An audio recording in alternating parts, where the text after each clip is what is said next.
And now we're on a Friday. A Friday. Yeah, there's just how many more sleepovers till Christmas, Pat? Is it three? Three. Tonight, Tonight's tomorrow Friday. night, and Sunday night. Saturday, Three. two. Sunday. Aye, Three more sleepovers, as they say. Or is it yeah. sleepovers today? Are you looking forward to it, Pat? Or do you find Absolutely. forced holiday, holiday on demand? No, I'm going up to Letterkenny to spend it with my youngest son and his three kids and his wife, Yeah. and I'm really looking forward to it.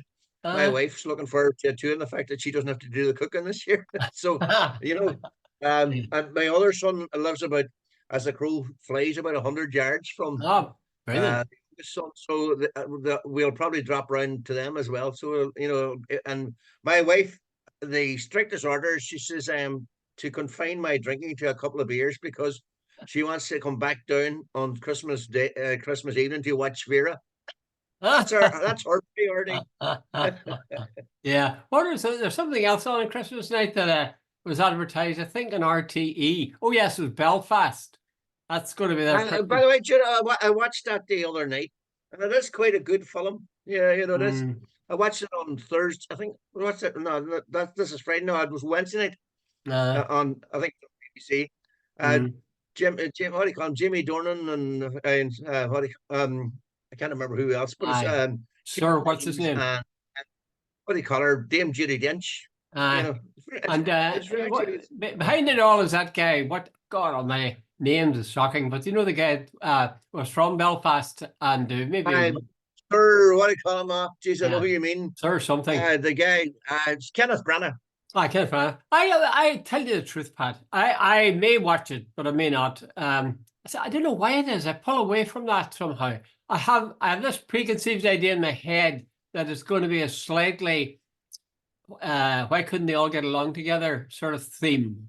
There's an element of that, but there's also, it's about about how I think it's loosely, and I think I use the term very loosely, loosely based on Branagh's early days in Belfast. Yeah. And and it's sanitized and all the rest of it. But there is that thing that there were mixed streets where people got on very well together. And then there is, and Jude, considering the fact I think Branagh's of the Unionist persuasion, it's not particularly sympathetic to the Unionists. The suggestion, the clear suggestion or implication from the film is, that sectarianism came from the Loyalist side. Interesting. Well, maybe I'll give it a go. See, I give it. It starts at 25 to 10, I think, on Christmas Day, an evening, and I think I might watch it from 25 to 10. But but isn't there one of the things that my famous book, one of the things when I was asked about it, I thought at the time, does anybody seriously want another book about the Troubles in the North? I know your reaction. It's like bringing coals to Newcastle. Do you really want to do it one more time? And sometimes I think a lot of people who live here say we just don't need another. You nearly have to force yourself to watch something about Northern Ireland these days. There's truth in that, Pat. But I think your books are rather different because you're talking about it's all from your perspective, and it's dealing with events, public events that people know of. So in a way, it's a look behind the scenes at events that everybody knew about. But the original conception of it was that it was going to deal with the public events, and then I thought, no, I'm not doing that. Everybody's done that. Like all the historians have done that, all the academics have done that, all the politicians have done that.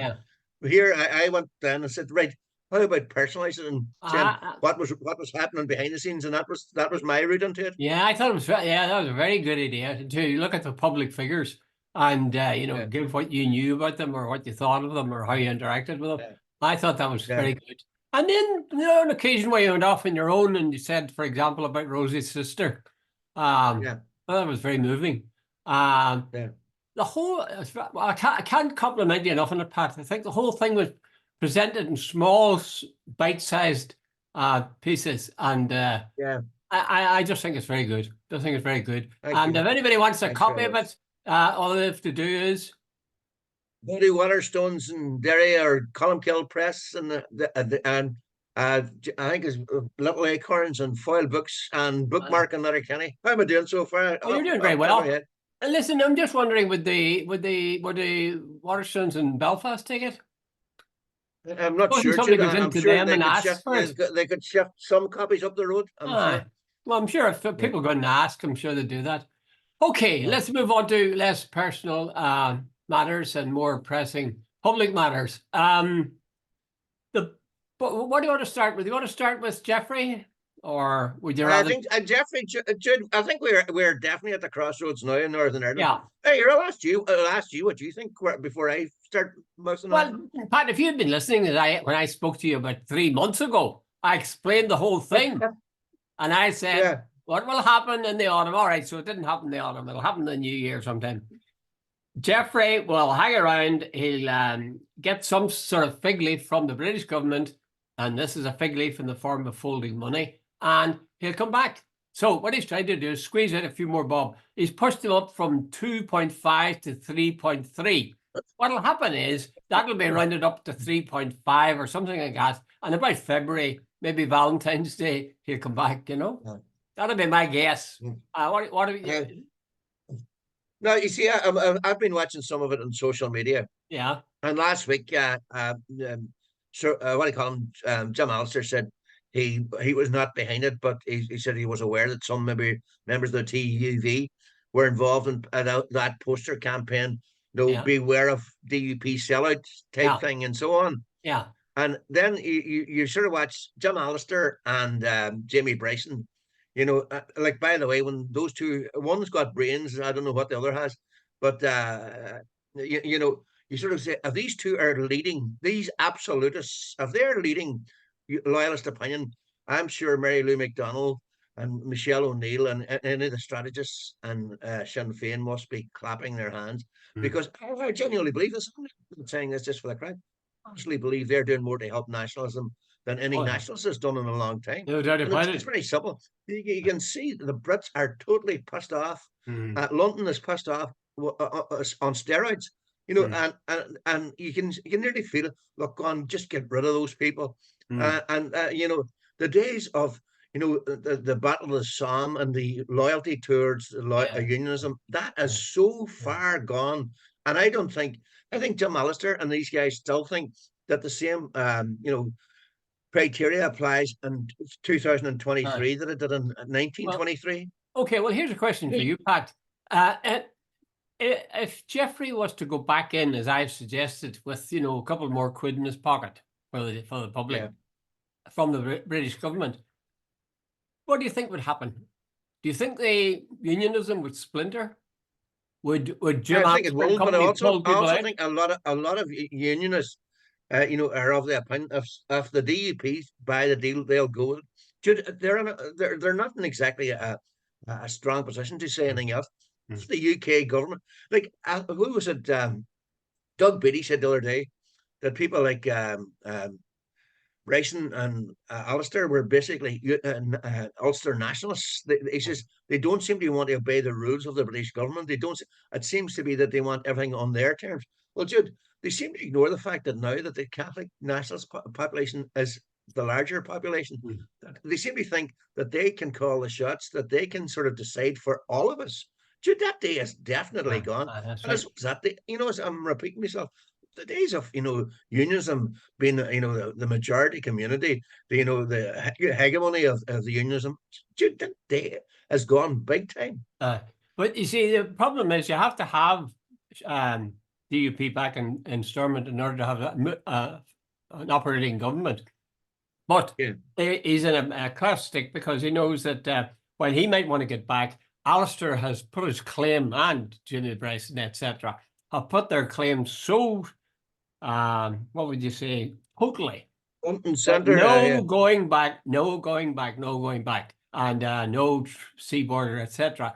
That at least some, you would think that at least some would pull away from the mainstream DUP, and maybe even the likes of Sammy Wilson or in. But here's a bunch of Jim Alistair's had a fair few goes at elections, and he never got beyond one himself elected. That's right. Jimmy Bryson stood for election and got 167 votes. Now, I don't know what's the state of play in regard to, you know, the Windsor framework if there was an election fought over it. But having said that, I still think that unionism in a sort of the position is, I think the majority say, look, this is the best deal we're going to get. The British government says it's not up for renewal. They don't want to open up a war front with the EU again. Yeah. And you're getting your 3.3 billion. Yeah. You're Yeah. getting the debt written off. You're getting a one-off payment to bring the wages up to scratch, etc., etc., etc. And when you look at it, Jude, we have the north is the longest waiting list, health waiting list in Oh, all of the yeah. UK. Yeah. There's Yeah. this problem with Micah, or what the hell you call it, in Yeah. schools. As I mentioned earlier, there are numerous strikes now because everybody in Northern Ireland is so far behind everybody else on the mainland in regard to pay. So all those things have to be sorted out. Now, do you think that he will go back and that by and large people, even unionists, will support him, even those who would Yeah, be? Dude, remember the old. I don't know who. I first said it first, and it was quite a few years ago. Maybe it was Hume because he said a lot of these things. But every time unionists pull a stunt like this, they go back to the table weaker. That's true. That's true. That's true. I'd still come back to my prediction. I'd be reasonably confident. I thought it would be before Christmas, but now I'm thinking maybe before Easter. Because if they don't, I would have fears for Stormont ever getting back together again. And the DUP want to have Stormont. They want to have Stormont for sure. They don't want to have direct. Jude, it's an unionism interest, an interest to have devolution. If there's going to be direct rule from Westminster, you can bet big time, whether it's done officially or unofficially, there's going to be a massive role. There's going to be input from Dublin. Okay. Let's move to the a related matter, and that is this question of the legacy bill, which is effectively saying that prosecution for crimes committed during the Troubles, including murders, they say, and bombings, should be formally abandoned. That's what Michael McDowell says by both governments, Irish and the British government. He says there's no way that you'll get the IRA or Republicans, whatever grouping of violent republicanism, there's no way they're going to tell details of the crimes that they committed or the deeds they perpetrated. And likewise, the unionists, paramilitaries, the loyalists, paramilitaries, they're not going to tell every jot and tittle of what they were up to. And especially the British Armed Forces are not going to tell about the amount of collusion they were up to. So it's really, I mean, I'm a wee bit baffled why so many in the all of the political parties, all of them, are very upset about this legacy bill. Can you explain that to me, Pat? Because I just don't quite get it. Jude, let's get this clear. This legacy bill, it's not aimed at protecting loyalists, or it's not aimed at protecting nationalists. It's aimed at protecting the British state, and that everybody knows it. Jude. And so on. It's the nefarious activities of the British state. Jude, I don't know, but I remember some Republican telling me years ago. I asked him how many Republicans have been in jail, and he came up with a figure somewhere. He says about during the Troubles, he said had about 10,000, somewhere in that region. And I have very little doubt, because there were at one stage, our nationalists anyway. During the early days of Troubles, if you were caught throwing a stone, you were in jail. You got 6 months. Raiders and all that sort of stuff. So he told me, right, so let's take him at that. Quite a few loyalists got done for quite a while. Not nowhere near and the nationals, even though they were up to their eyeballs and a lot of murders and sectarianism. But anyway, you can count in one hand the number of British soldiers, and they were involved in 200 or 300 murders during the Troubles, who served time. And by the way, most of them, they were sentenced, they say, they got very light sentences to begin with, but they never served anywhere near. Say they got 10 years, they served maybe 18 months at most, and then were taken back into their regiments. And like Soldier F, and I'm only sort of the guy who's Bloody Sunday, like the evidence, not Widgery, Savills, asked big questions about him. So Jude, this is the reason there's such outrage about it. It's smoke and mirrors by the British government saying we're doing it for the good reasons. No, they're not. They're doing it to protect the wrongdoing of their soldiers and their state. But is Michael McDowell not right, though? I agree with you. That's why they want to protect, obviously. Well, it's sort of natural in a way. The British government want to protect the British Armed Forces and the things they did. And there's no way they want to have those out in the public and the collusion and so on. But McDowell is saying, well, in addition, of course, and we all know this, that unionist paramilitaries and Republican paramilitaries, or whatever you want to call them, they both would be called on, if you leave the thing open, to fess up with what they had done. That's not going to happen. So it's not going to happen, no. Well, if that's the case, why are people upset that the legacy bill is brought in? Because it's saying we draw a line because there's no way we're going to get the truth from the British government. We're not going to get it in. But there was evidence. Jude, the British states pulled a stunt. They ensured evidence wasn't available to coroners. Oh, they ensured evidence wasn't available to court. They pulled immunity search. They're saying it was this is a national security and all the rest of it. It's been a dirty war off the record as well as on the record. They're ensuring that a lot of people whose children were killed never get to know. And I think a lot of people saying the old one about the Nazis. Somebody says, why are we pursuing these guys 50 years after? And the answer was to ensure that they don't lie in their beds sleeping nicely. What I think the British state is trying to do is to ensure their guys sleep in their beds nice. Jude, if I committed a murder 40 years ago because I was wearing a British Army, shot dead some young nationalist, and I'm sort of going away nice, and the state's looking after me, and nobody's going to come after me.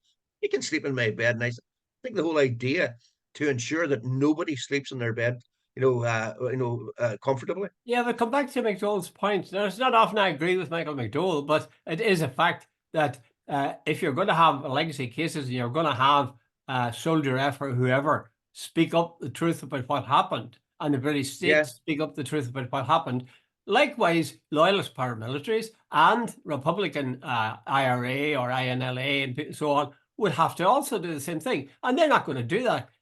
Well, why, given that, have both nationalists and Sinn Féin said this is awful, and the Irish government has taken a case to the European Court of Human Rights? Because there are still people who could be held accountable. There's evidence against people who are still alive and so on. These cases are not dead. There's evidence that if the state played ball, instead of withholding information and evidence, that these people could be charged and brought before a court.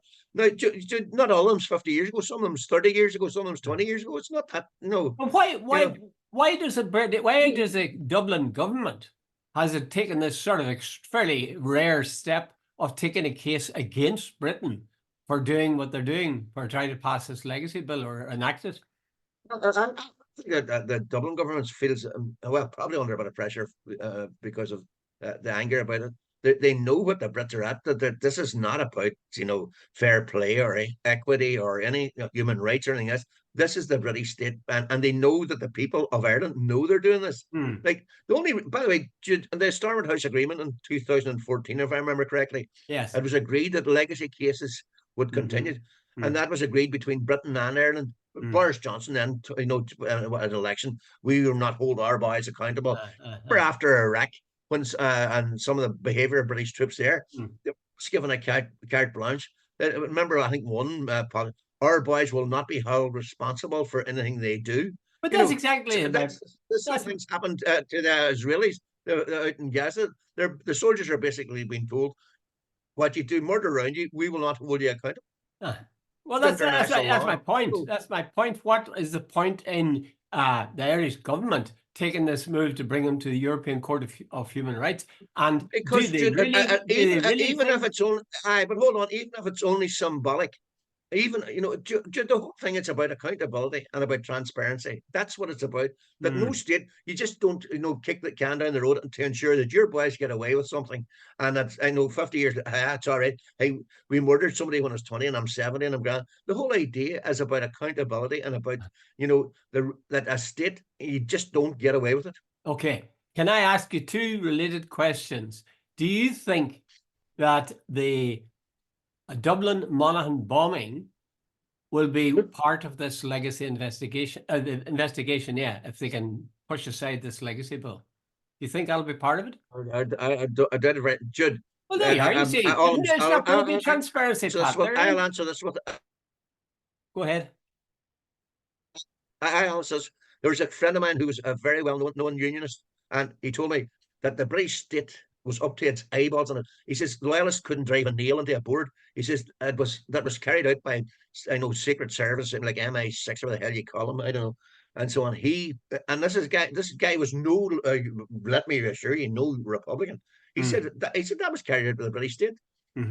But you see, they're not going to admit that. Never. That'll never happen because they've got too high. So the whole thing, the whole notion of being outraged by the legacy bill actually doesn't make sense. There's no point. Do you not know the Brits by now? And besides, IRA and loyalist Republicans are loyalists to permanent but I'm going back to my main point. It's not just about the individual cases. It's about the overall thing, that no one group should be given a bye ball. That's what it's about. Well, I just think that I can't see it ever happening, and you've agreed with me with regard to Dublin Mullen. So I think the Irish government are sort of saying Britain just can't absolve itself from what it's done. That's what Dublin's sort of saying. Yeah, well, Pat, I'll tell you what I think. I think they've taken this case to the European Court of Human Rights against the British for electoral purposes. I think so too. There's an element of that in it. Yeah. Yeah. They want to cut the ground. A few people in Northern Ireland still feel the same. In fact, I know very modern nationalists who are actually very angry about this legacy thing, that the Brits seem to think that they can absolve their troops for what they've done. Many people who are far from Republicans detest the activities of the RUC, the British Army, and all during the Troubles. And if nothing else, Jude, if by taking a case to the European Court, they shine a light in those activities, even if they never get a conviction. That's what it's about. Well, I'm thinking again of being in Guildhall Square, as you were, when David Cameron announced how sad and apologetic he was. People clapped. I thought that was pointless. I really, in the end, I thought that was pointless. Now, if I was a victim, maybe, if my father or my brother or whatever had been killed, and they'd talk differently. But it seemed to me, these guys kill people. No, 40 years later, they say, sorry. No, I don't think they were clapping, oh, aren't you brilliant? I think they were clapping and sort of that at last the British government had admitted what they knew. We think you're brilliant or anything. You know the way if you know, I don't know what's the right analogy. I don't think they were sort of, oh, we're grateful that you admitted you shot our sons. It's not what it, they were saying. We're grateful, or we're now the fact that you have not acknowledged what we've said you've done 30 years later. That's what they were sort of saying, that what we said was the truth, and now you're acknowledging. That didn't mean they were sort of happy clappy about what the Brits had done. Yeah. Well, I mean, it's a matter for them ultimately. I just find myself surprised. Anyway, let's go on to another item, and that was this thing that well, you said that Michael McDowell wrote this as well, did you? As I watched footage of Palestinian men, explain what that contains, and then. You see, Jude, I was reading it last night, and I thought to myself, I think he wrote it about 2 days ago in the Irish Times. Michael McDowell, I consider him one of the most right-wing, very intelligent man. I'm giving him that, and as you said, very logical. But I have always considered him real right-wing and all the rest of it. But he strongly anti-Republican too. I'm exactly. But he wrote this excoriating piece in the Irish Times about the Israelis and the behaviour of Israelis. And I thought to myself, wait a minute, if the Israelis have now lost people like Michael McDowell, they are really losing world opinion. And they are, by the way, Jude. What is it? I don't know what the Security Council vote even taken place yet.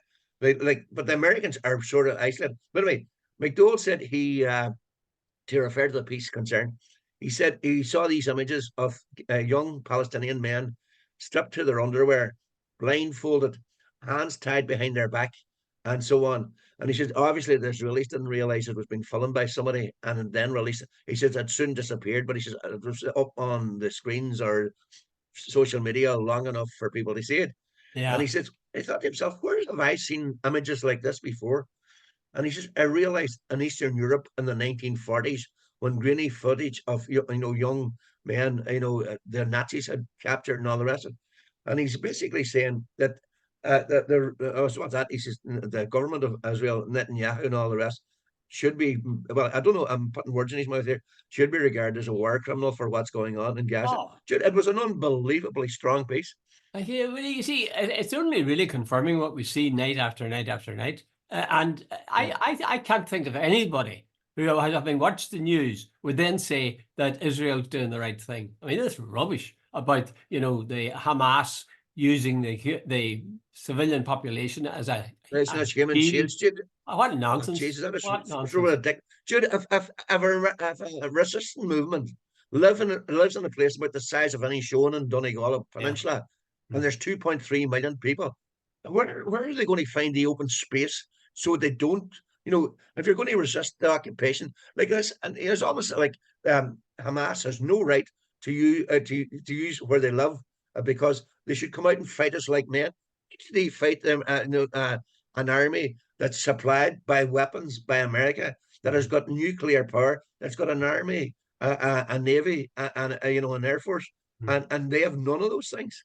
And they've killed 20,000 civilians. Yeah, and Of, seriously injured, Jude, up to 60,000. aye. And many of those, I'm not sure what the exact figures are, but I think it was either a third or two-thirds of those was women and children. It's Yeah, just, yeah. it's just Well, amazing. I think someone said up to 70%. Oh, Are women and children. breathtaking, breathtaking. I And don't Jude, think by the anybody way, could. Jude, let's get this here. We're sitting watching it on TV. Mm. It's not as we're unaware. Uh, the Americans and the Brits seem to have massive problems calling for a ceasefire. Aye. Jude, calling for a ceasefire is now a big, and they're trying to find, as Israel keeps dropping bombs on innocent civilians, the Yeah. Americans are holding up a vote by trying to find the words that justifies what Israel is doing. And by the way, Jude, see, I said this last Monday, and I really genuinely mean it. See the next American president, be it Trump or Biden, I don't give a shit anymore, because I think the difference between them is nil. I think no the way every civilization comes to an end because of corruption and Mm. whatever and brutality. Well, I think the American hegemony in the world is coming to an end, because I think when you see what the Americans are doing now, it's just unbelievable. Like the Greek civilization came to an end, the Roman civilization came to an end, the Mongol Empire came to an end. I think America is on the way. Yeah, you could be right. Could be right. They certainly have done themselves no favors in the eyes of the rest of the world. Um, since you mentioned Joe Biden, let's look at the last item very quickly, and that is Trump. There's several articles about him in the papers these days because he's doing so bloody well at the polls. And a guy called Edward Luce wrote in the Financial Times, he said, "There is no point in pretending that a man who believes that any election he loses is rigged, that the judicial system is rotten and corrupt, and that his political enemies belong in jail. There's no point in pretending that that man is a believer in democracy." I think that just about sums it up. Now, there's other articles that go on to say about the terrible things he might do. For example, one of these articles said he'll sack tens of thousands of people in the civil service and install his own people because he believes the civil servants are part of the deep state. He's got a majority in the Supreme Court, and he's got Fox News. So, here's all makings of a dictator. My only sort of small bright light is if he came in, he was in for 4 years already, and he didn't do terrible damage. So maybe we could survive him coming back a second time. But let me just add this, Pat. Even though he says, "I want to close the border and I want to drill, drill, drill." This is Trump speaking. Other than that, I am not a dictator. No, I read John Bolton's, I think it's called The Waiting Room or something, there last year. Yeah. And like, the only reason Trump, he ballsed up because he didn't know the system that well. Yeah. And this, his second term, he will certainly know the system. Hmm. He will learn from his mistakes the first time round. And America is sleepwalking into dictatorship. Like Trump is going to get Erdogan in Turkey. Yeah. When he took over, he absolutely sacked professors and universities. It was a root and branch. Anybody that showed sympathies towards his enemies were gone. Civil servants were gone. policemen and army guys were replaced. Trump believes he'll have key people in place, and they will vet key civil servants. Dude, you can bet anybody. A lot of his enemies will now be on trumped up charges and all the rest of it. I'd say American democracy is under serious threat if Trump gets in. He's Well, not interested I in the just rule of see. law. Dude, to use quote your man, every time he loses an election, he says it's rigged. And then when a court finds against him, he says it's the deep state. Even though that a court made up of ordinary people just found Rudy Giuliani guilty, and he's been ordered to pay 140 or 150 million, whatever it is. But you see where he's declared himself bankrupt? Trump rang up, what was it? Was it Georgia? He rang up the secretary of the parliament and told him to find 13,000 votes to ensure. And then there was the January 6th riot. The evidence against Trump's lack of, that he lies, that he's looking after the average American. He's a liar and he's a dictator. Well, and he's a narcissist. I'm not He's sure. the most dangerous type of person. By the way, he's on double-digit leads in some states. That's the part that scares me. But I'm not sure that the things that they say he'll do means that you could really describe him as a dictator. I think he's a very nasty man, mind you. But if he replaces a bunch of civil servants, I think I'll bet my life that a lot of other presidents have done exactly the same. If he tries to get his people, as he did in the Supreme Court, all presidents have an eye to that kind of thing. What's going to be interesting, Jude, he says he's going to put in, even in democratic-run states, they get rid of communists, Marxists, and thug leftists. Now, can you imagine Chicago, a heavily democratic state, if he tries to put in his people? You could, Jude, I got the impression, and maybe I was over, America came very close to a sort of civil war during the last Trump era. And people kept saying, remember, Jude, it got to the stage that even, what do you call him, CNN, would only send wee Donny O'Sullivan to a lot of Trump rallies. And the reason they sent him, he had an Irish accent. And half the time, people didn't know who the hell they were talking to. He sent an American with CNN. Like a couple of reporters had been attacked. I remember at a couple of meetings, Trump, before he started attacking the media as enemy and all that sort of stuff. Dude, that's straight out of Hitler's playbook. Well, Hitler's a bit extreme now because Hitler rounded up 6 million Jews. I don't see him rounding up 6 million Latinos. But there is, I mean, he has, let's put it like this, he has got dictatorial impulses within him. I'm not sure it'll fully flower. Well, there's a guy, I think he's called William Kagan. He's he writes for the New Washington Post. Oh, yeah. And he says, it was every day, he says, the path to dictatorship is getting shorter. And he says, the evidence. And he says, I think the article you're referring to, by the way, was written by a girl called, was it Laura Marlowe in the Irish Times? Probably. And she says, basically, the path to dictatorship is there. And she says, everybody can see it. And that America is actually sleepwalking into it. And a lot of Americans are actually quite happy about it, which is worrying. Yeah, well, I suppose we all tend to believe that the terrible things will never happen and we console ourselves with that. Actually, I would say at the end that somehow or another, even though Trump does get in, I pray, and I sort of expect that somehow or another America and the world will stumble on and get past him. I suppose that I'm saying that in part because I'm so disappointed in Joe Biden. Same here. I really am as well. Anyway, Dr. Colin, we're getting down to two minutes. Here, all I can do is wish you and your good missus a happy Christmas. What's the big plans, Jude? What are you doing? What am I doing? I'll be drinking as much alcohol as my frail body can consume. I have lots of plum pudding and nice sweet stuff that'll rot my arteries. Every bad thing, I mean, not morally now, but nutritionally, every bad nutritional thing, I'll do it. And I probably get very moody as the evening goes on, and I'll probably start watching that movie Belfast, and I'll start giving out about Kenneth Branagh.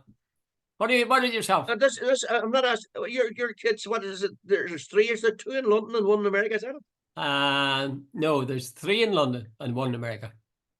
And So what do you and call I've it? got four. I've got five. I've two grandchildren in America, and one of them, three in London. Will you be doing any The Will you capital be of our doing any country. Zoom calls? Hmm? Will you be doing any Zoom calls on Oh, Christmas geez, we'll Day? be doing them all the time, So they'll have to get on in early because I won't be capable of speaking once say from about 4 o'clock. I'll hold myself. Do you realize this is the first time that King Charles will King give his Charles, King Christmas Charles. message? Yeah. Will you watch that? Yes. I look Will you forward to watch it? that. What? Will you watch it? No, Jude, I've never watched it, so I'm not Pat. going to start now. Pat. I thought that people. Jude, by the way, I'm not a bigot. If it's on, I'll watch it. But and by the way, I'll always like Prince Charles with a decent enough one. So Well, like, I'm not. I'll But be I'm not. standing like this here. I'm right throughout the whole thing. Yeah. I was saying, and No, I'll be singing. no, Jude. No, no, no. I usually found a bottle of whiskey with a screw top, and when the Queen was on, I started watching Star Wars or whatever. Anyway, Jude, happy Christmas to you. Okay, happy Christmas to you too. And And to Auntie all our Maureen, viewers, our hundreds and all our thousands of viewers, viewers, have a hell of a uh, good Christmas. have Okay. a good Christmas. Next All year the best, Jude. next year things will be better. Okay, Pat. Thank you.